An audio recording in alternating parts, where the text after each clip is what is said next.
baby. Got it. Yeah, can you hear that? Got it. You're being recorded now, so we're I complying with. accept.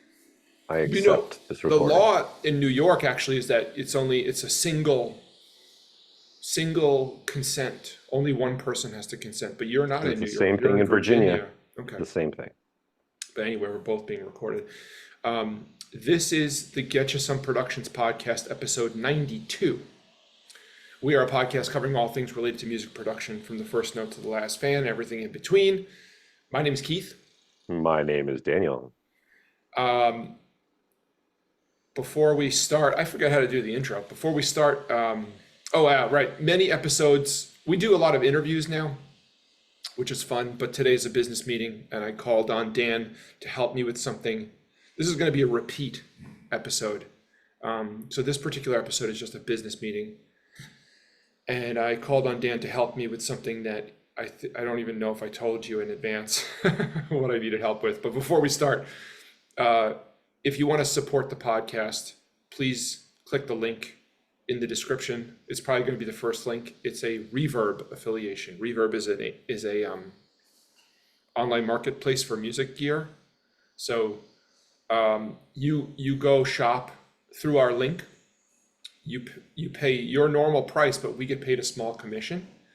And so no additional cost to you. And Reverb is awesome because you can browse listings from individuals, small shops all across, I think, the country.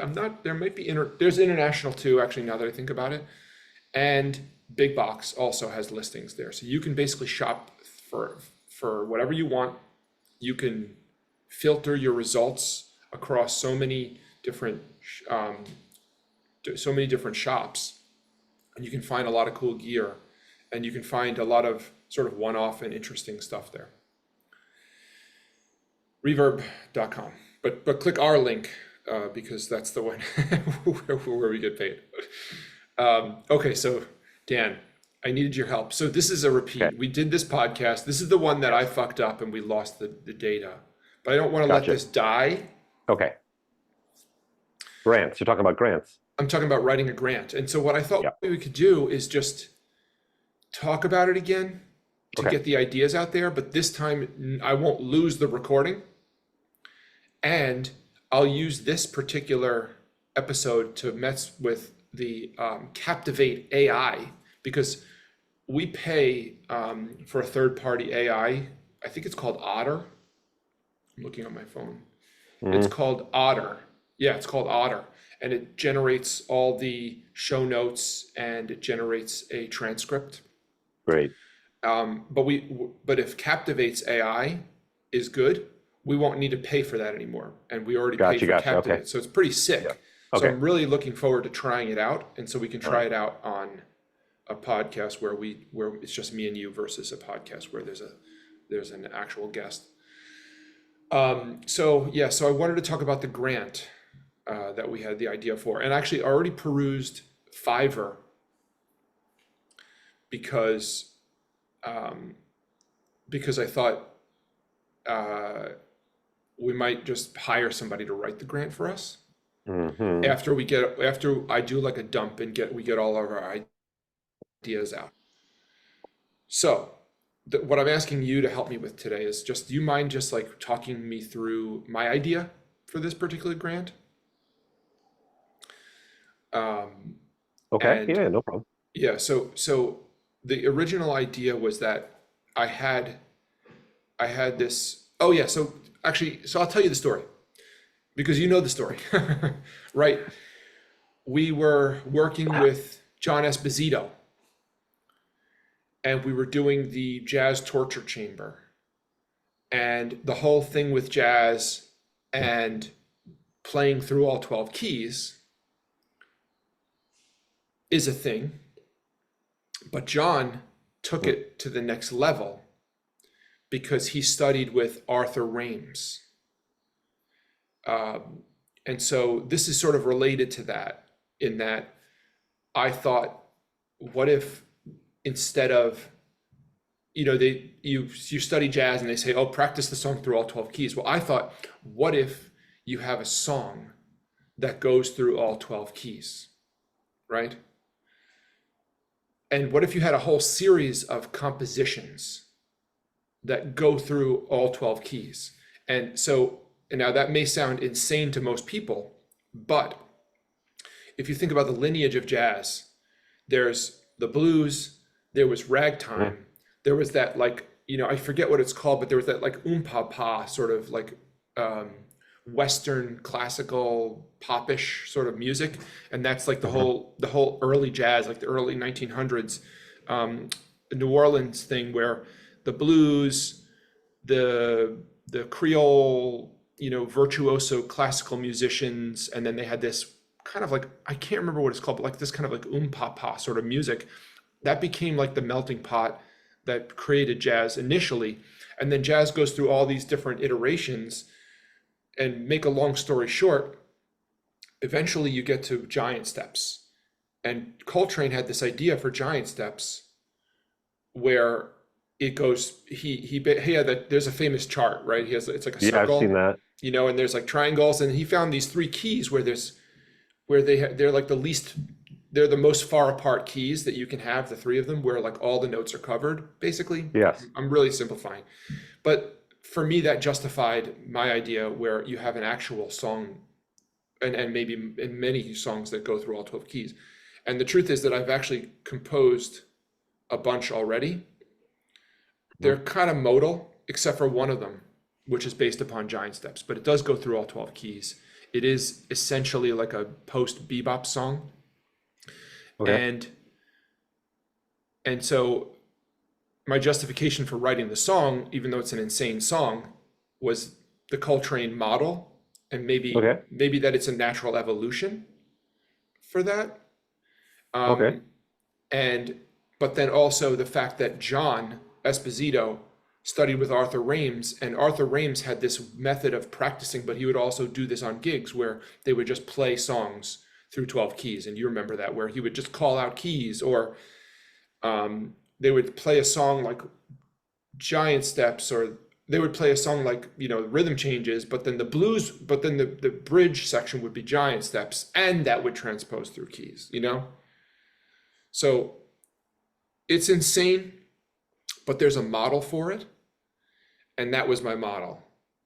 So, but instead of taking actual song forms and hacking them together and then transposing them, I thought, what if the actual song form went through all 12 keys?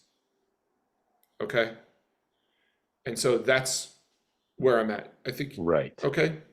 So I wrote Yeah. several songs, but I have one in particular that's very beboppy, and it's more of a song form. It's based upon giant steps, and it goes through all 12 keys.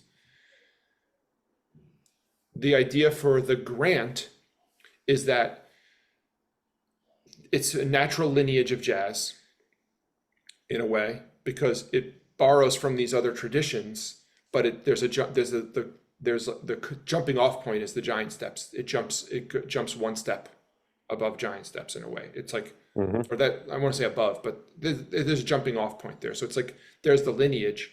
There's the Arthur Rhames aspect, because Arthur Rhames is kind of I would say, unsung legend, something that's interesting.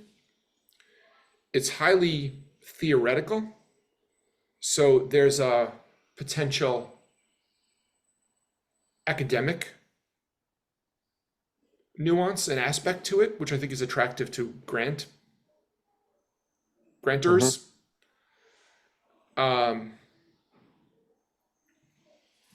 And I guess is that everything? I don't know. So these aspects. Yeah. There's two separate elements there. You have like the historical, like the Arthur Rhames element, which you brought up several times as an inspiration, and then there's the composition, your work, your creative work on that. So that's two separate things. So the the Arthur Rhames element needs, I think, tightening up. So I don't know if there's uh, I mean, because you've already done the compositions and that's kind of done. Mm-hmm. But um, how that, like we say Arthur Ames, we kind of know what that means, but if Right. we're going to communicate that to people who maybe never even heard his name, which is probably 99% of the planet, Yep. what does that mean? Okay. Uh, I'm just spitballing. Um, Good point. So, oh, yeah, so, um, so I think the Arthur Rhames, like the history, it feels a little bit. so, it's, yeah, so that now that you bring it up, it feels a little bit, I don't know, disingenuous in a way, because I feel like, in a way, we're sort of, I'll take credit and blame actually for this, is that I'm sort of like piggybacking off of in jazz circles. We're not the only people who've heard of him in jazz circles. Like Tim, you remember my yeah, friend Tim from the yeah, internet? He's heard of him. A lot of people, yeah, people who are into jazz have yeah, heard of Arthur Rhames, just not, lay people. Um, but I take your yeah. point that it's sort of like, who is he for real? And why is it even important? And I guess it's because I do think that we had a connection with him in that we studied with John, and that was a significant part of the education, and that was a significant part of the Mhm. inspiration that I had to make the composition and to make a series of compositions based upon that. So maybe there's some sort of, like, we act as historians. Maybe we sort of collect data, collect information. Maybe um, we become like the progenitors of some aspect of this history, this Arthur Rhames history. Video exists. There's some video on the internet now Yeah. that surfaced. Um, there's he has a website, right? There's someone or some people who are devoted to keeping the legacy alive. So Right. I mean, maybe, I don't know if I'm taking your point the right way, but maybe it's either I didn't focus enough on it, or maybe it's just that it's just part of the lineage, and that Mm. um, and we have to figure out if it's an important part of the Hmm. grant, or is it how much of an important part of the Okay. story is the Arthur Rames bit, or Yeah. is it just that Arthur Rames was a major figure in this, Right. Right. Right. Right. Right. you know? Yes. And if you Yeah. want to So do I your could own see it both research, ways. I could here's the see it like, website. yeah, yeah, yeah. Here's our own case. And then make a reference to John Wait, Coltrane, Arthur say Ames. say that all again. I'm sorry, I think you just like got a little funky cut out.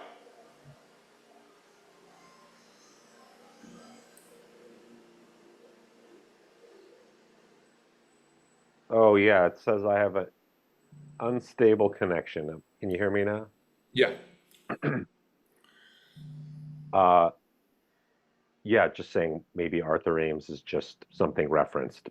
John Coltrane, history, it's just like he's part of the lineage. It's not like a central, you know, huge Yeah. part of it. So that Yeah. would be because other people are curating it, keep like that whole thing's already being done. Yes. So maybe it's just because we have that personal connection, we keep bringing it up, but uh, it's just something we'd reference, like you said, put links to Mhm. his website, etc.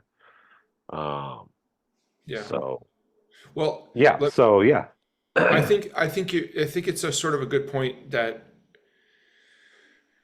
there needs to be. I think when you're writing a grant, you're telling a story.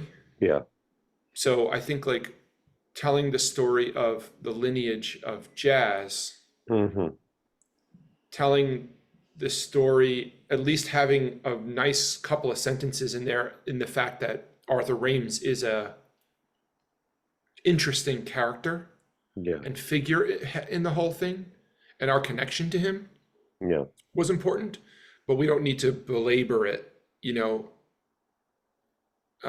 because I think it is an interesting Yeah. part of the story because he was like just like a, virtuoso, kind of a incendiary sort of performer, um, was a gay man in Yeah. that time. So it's sort of, um, was a, I guess like, if people actually knew who the hell he was, he might have been a historic figure in a Hmm. way, as to be part of that community.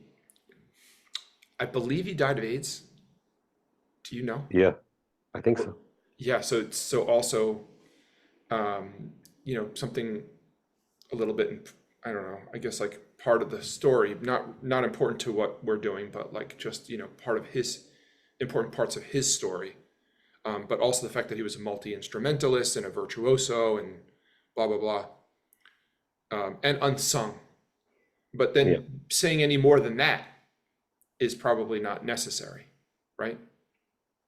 Exactly. Exactly. Because the focus is going to be on the the concept, the extension that you're talking about, Right, the all the keys and stuff like that. So it's just showing the context. right. So, then the part of the grant that, so I think having the story, the part of the grant that we're actually asking money for is the educational part.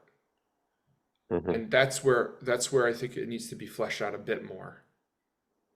We're asking for money from, whatever grant, whatever philanthropic organizations give arts grants, education grants, etc.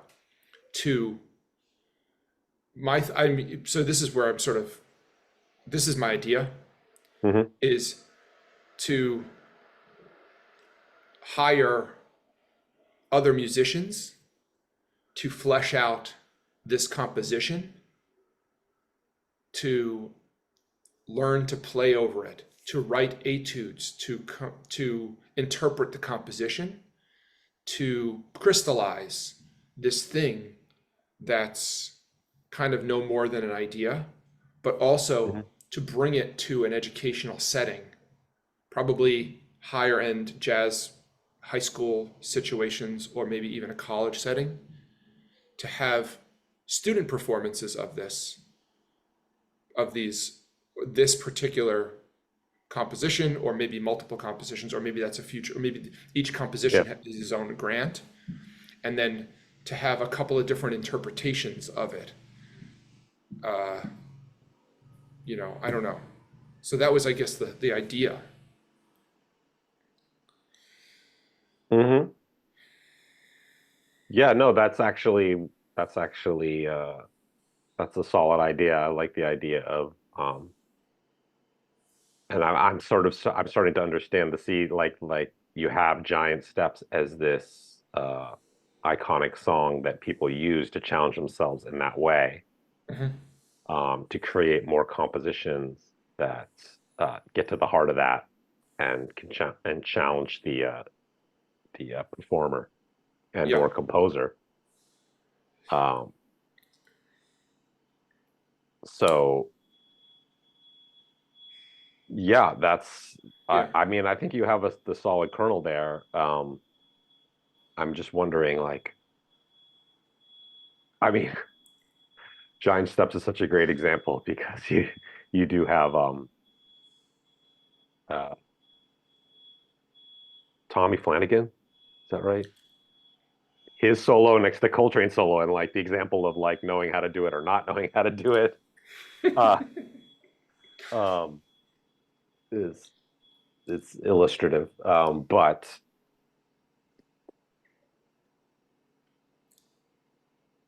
I will like the idea of having other people involved and all that, like the educational uh, angle. That's going to be very appealing, I think, to I imagine towards getting a grant because you're trying to do something for the benefit of people, not just like indulging your own like whatever, you know. Right. So that's where the idea the idea for Mm. the grant came from Margaret's dad, who I think I told you, because he's very experienced in writing grants, arts grants. Mm-hmm. But he said they don't give you money. Because I thought, oh, why don't I just apply for a grant and Mm-hmm. just get like local arts grant, and they'll just pay me to write the song myself. And that may be possible. There might be a grant out there just for an artist to produce art. Like if you have like a local, like New York City Mm-hmm. has a lot of arts focused philanthropic organizations Yeah.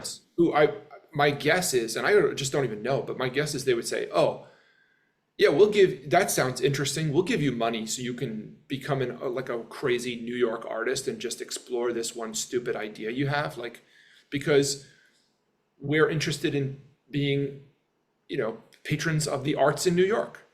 And we don't care if you teach anybody to do it. We just want you to compose the song and, write a bunch of etudes and figure out how to play on it. And then your song will be something that, could be a flash in the pan. It could just die on the vine, or it could become something wonderful that becomes part of the legacy of, for instance, New York, which has a great legacy of being a center of the arts. I thought that was even possible. Maybe it is, maybe it isn't. I don't know. But because that could be so if we could screw the whole education aspect or just say, we're going to get money just so we can take a month off and do nothing but play this song. Yeah. That's something that might exist. On the other hand, Margaret's dad said, no, the National Endowment of the Arts is a good target. And they're a national, obviously, philanthropic organization, but they won't give you money just to fucking do your art. They're going to only give you money if you bring it to and educate. They'll give you money if you make it part of the education system. So that's where that idea came from. And it seems like it might be a better sell, might be an easier sell. Yeah, it's just I don't know. I don't have any particular insight on how to connect to creativity to educational institutions or mechanisms per se. Yeah. But nevertheless, it's good you got that feedback from Margaret's father. It's good to know that. So,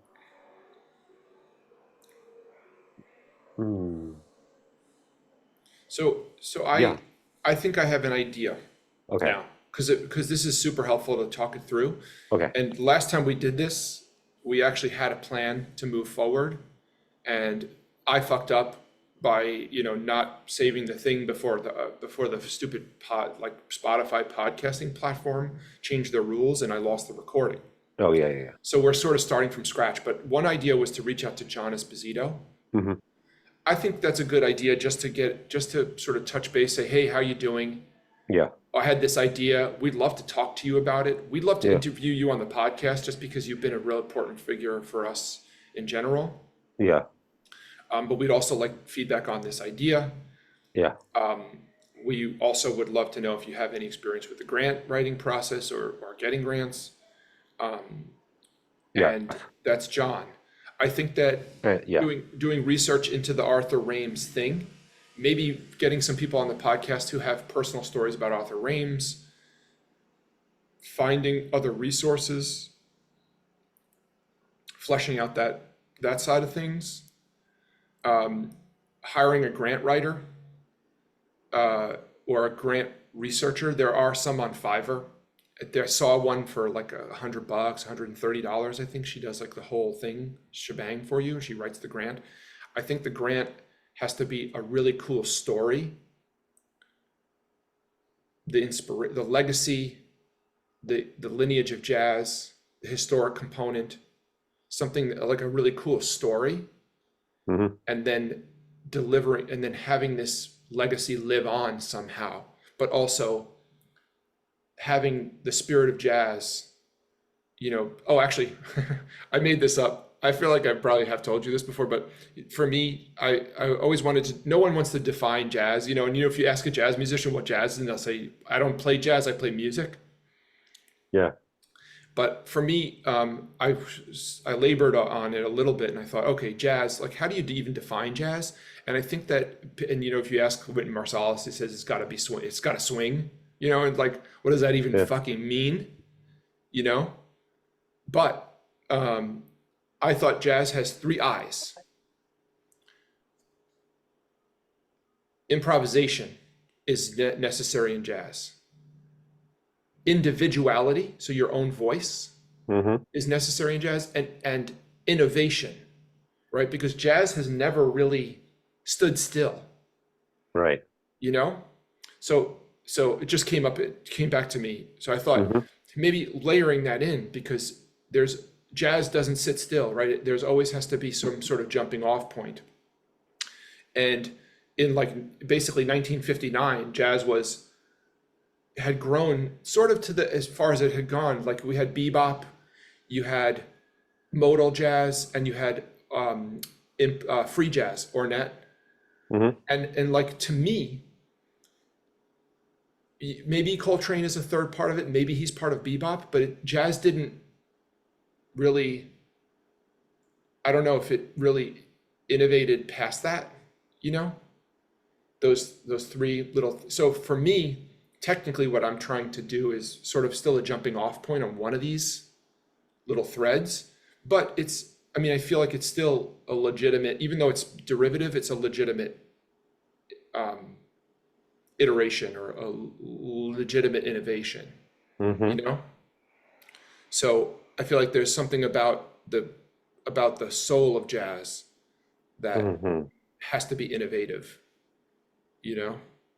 So anyway, I just wanted to bring that up so I don't forget. So That's I think do we have a plan now? I think we do, right? Yeah, I think we do. We want to reach out to John Esposito, Yeah. and or people involved in the Arthur Rhames projects, such as they are, because they'll be an amazing resource, at least to like get good interview content for our own podcast, and B, like John's, very much plugged into the community and maybe still working as an educator and have access to those networks. Right. So, yes. Cool. All right. So we did a good job. Thank you. You did a good job. My pleasure, Keith. Dude, you're the man. Come on. A consigliere. I'm your consigliere. Oh, so did you happen to watch the Saint Uno or listen to it yet? Wait, was that the hip hop? Yeah, the hip hop dude. 1, 4. Yes. So I was telling him, because but listen, I was talking the podcast. The podcast. I was telling him, because I was like, dude, I said his name is, I don't know what his real name is. I forget. We know his real name, but Saint Uno. And I was like, dude, usually Dan and I are here together. And the whole thing with our show is that Dan and I have a rapport. Yeah. And it's probably going to be funnier. It would be funnier if Dan was here. Yeah. And unfortunately, well, actually, but it wasn't super funny, but that's like what I rely on you for, is just to like, get the juices going because of our rapport. Anyway, that's so I'm glad we got to do actual podcast. Good. Anyway, so let's shut it down. All right, bro. Yeah. So thank you for watching, listening, whatever you do. This podcast is usually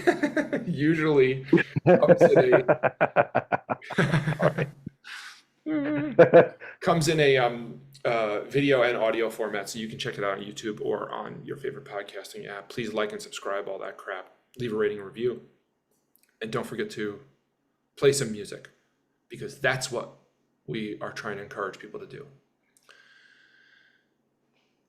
Peace. Peace, y'all. Later.